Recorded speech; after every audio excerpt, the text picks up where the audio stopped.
Defenses have to be extra careful when they play against Stevens. We all know he can run the ball, but he's just as deadly when he moves to wide receiver. The Beatmantown girls soccer team has already locked up the Section 7 Class B title, and Callie Vellemer believes they can go far in state playoffs. The Lady Cards won the national title here last season at the Ronald B. Stafford Ice Arena. Coach Hull believes this team can go back-to-back.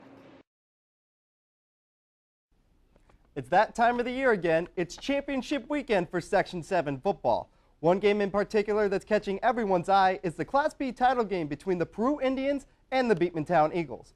One player on Beatmantown has been improving week after week and is fast approaching history. I sat down with running back Justin Stevens as he prepares for what might be the biggest game of his life.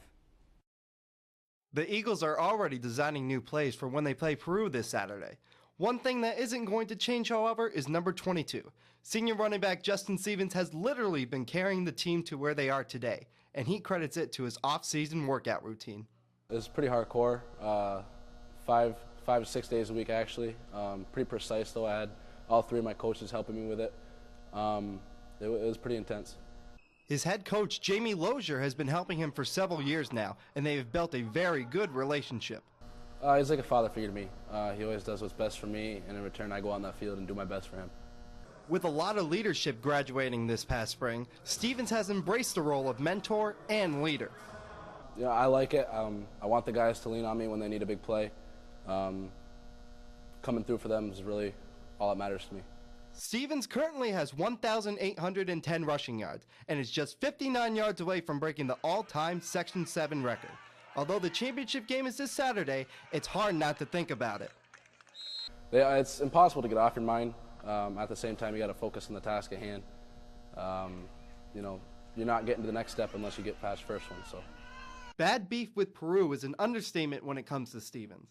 He was involved in a brawl with the Indians last season and was able to put that all aside when they faced off during the title game. He says that this year will be no different. You know, I try to keep that behind me. Keep a clear head now and just play the game of football. Once again, the Section 7 Class B title game will take place this Saturday at 4 p.m. in Alsabo Valley. With the Sports Desk, I'm Josh Lattrelle.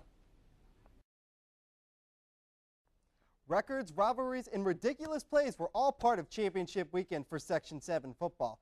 The Class B title game was already set up to be a great showdown with redemption on the mind for Peru. The Eagles won last year's title game with an incredible late fourth quarter run by Justin Stevens. But this year, no one would have thought the finish we would end up seeing. In later what would be called the Blizzard Bowl, it was Blake Altizer and the Peru Indians going up against Justin Stevens and the Beatmantown Eagles. Stevens would get the scoring started with an 8-yard touchdown run. Eagles strike first, 7-0. After a pick six by Beatmantown, Altizer redeems himself, fighting for a 3-yard touchdown run. Peru still down, however, 14-7. And on this third down conversion for Beatmantown, Stevens became the all-time Section 7 rushing leader. With that out of the way, the focus returned to the game at hand.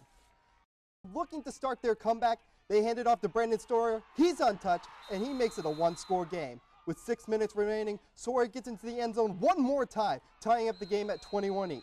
And with just 14 seconds left in the game, Altizer pitches the ball to Anthony Gallo. He fakes the run and hits his receiver, Troy Lawyer, for the game-winning touchdown. Peru wins this one in dramatic fashion, 28-21.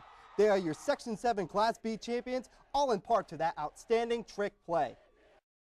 Well, you know, I knew it was coming, had to be to me, so just got the ball and had an opening. I couldn't really see the defense, but I knew Troy would come down with it, so I just put it up for him. So basically, you know, we practicing a play all season long, waiting for the right moment to run it. And it was going to one of our playmakers. Anthony Gallo put the ball in his hands. We figured defense would fly to him, thinking we're going to get him in the position to make the play. And then he pulled up, threw a great ball, perfect ball, down the sideline to Troy Lawyer. Saranac Lake was fired up as they were facing off against Alsabo Valley.